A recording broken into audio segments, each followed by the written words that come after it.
తీసుకుందాం అంటున్నాం కదండి. ఈ కప్పుతో ఒక కప్పు ఉప్మా రవ్వ అండి. కొత్తగా ఓవెన్లో ఫస్ట్ కోడలు తయారు చేస్తుంది కేక్ అండి. మిక్సీ పట్టాలి ఇదండి. ఇదిగోండి బెల్లం అండి, ఇదిగోండి సోడా అండి, వంట సోడా, ఇదిగో కోకో పొడి అండి, ఇదిగో బేకింగ్ పౌడర్ అండి, ఇదిగో ఇడ్లీ రవ్వ నూక పట్టుకున్నాం. ఇది ఇడ్లీ రవ్వ అండి, ఉప్మా రవ్వ నూక ఇది పట్టాం కదా మిక్సీ అండి. ఇదిగో పెరుగండి. ఇందులో నాండ గుడ్డు ఉండదండి, ఏది ఉండదండి, మైదా ఉండదండి. ఇదిగోండి ఆయిల్ కొద్దిగా అండి, టేస్ట్ అనుసారం ఎంత చూపిస్తాము. ఇదిగోండి ఇంట్లో తోడు పెట్టుకున్న పెరుగండి. ఇదిగోండి ఒక కప్పు పెరుగు తీసుకున్నామండి. అదే కప్పుతో బెల్లం పొడి కూడా తీసుకున్నామండి.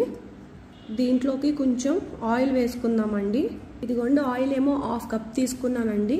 ఇప్పుడు బాగా బ్లెండ్ చేసుకుందాం మనం బాగాని.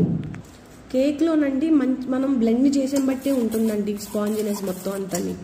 బాగా బ్లెండ్ చేసుకున్నాం కదండి. ఇప్పుడు మనం మిక్సీ పెట్టుకున్న రవ్వ వేసుకుందాము. ఇది కూడా బాగా కలుపుకుందామండి. చూడండి మల్టీగ్రేట్ పిండి మీదండి.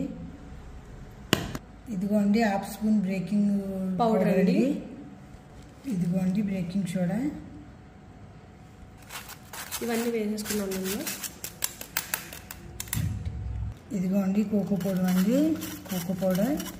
ఇదిగోండి వెన్నెల ఎసెన్స్ వేసుకుందామండి. 1 స్పూన్ వేసుకున్నాము. 2 స్పూన్లు పాలు వేసుకున్నామండి. ఇదిగోండి నెయ్యి రాసి కొద్దిగా పిండి చల్లుకున్నాము. ఇదిగోండి ఇందులో అయితే జీడిపప్పు, ఆ తర్వాత బదాం అండి, కొంచెం గుమ్మడి గింజలు కూడా వేసానండి. జింకు కూడా మంచిది అంటారు కదండి. గుమ్మడి గింజలు బడపు జింకు ఉంటుంది. ఇది ఎంత పెట్టాయంటే అంత మంచిదండి. బుడగల కింద రావాలి, బబుల్స్ కిందండి. అప్పుడు మనకి ఇది పర్ఫెక్ట్గా అవుతుందండి. ఇదిగోండి ఇదిగో ఈ విధంగా కిందకి కారేటట్టు ఉండాలండి. ఇదిగోండి ఇదిగోండి బెటర్ అయితే వేసుకుంటున్నామండి. ఇదిగోండి అన్ని ఫ్రూట్స్ కలిపి పైన కొంచెం కొంచెంగా వేసుకుంటున్నామండి. ఇదిగోండి ఆఖరి మనం తయారైతే చేసామండి. ఇప్పుడు ఓవెన్లో పెట్టుకుందామండి. ఈ కేక్ అయిపోయిందండి. ఆల్రెడీ కేక్ అయితే బాగా తయారైందండి. చూసాము, తడిని తగలలేదండి, అంటే బాగానే అయినట్టండి. ఇదిగోండి దీనికి ఏం అంటుకోలేదండి. దీన్ని తీద్దామండి. ఇదిగోండి దీన్ని పల్టీ చేసుకుందామండి, అదే రివర్స్ చేసుకుందామండి. వావ్, కేక్ అయితే చాలా బాగా వచ్చిందండి.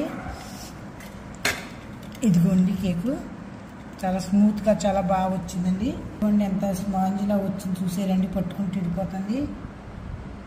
తినడానికి కూడా చాలా బాగుందని తిని చూస్తున్నాను.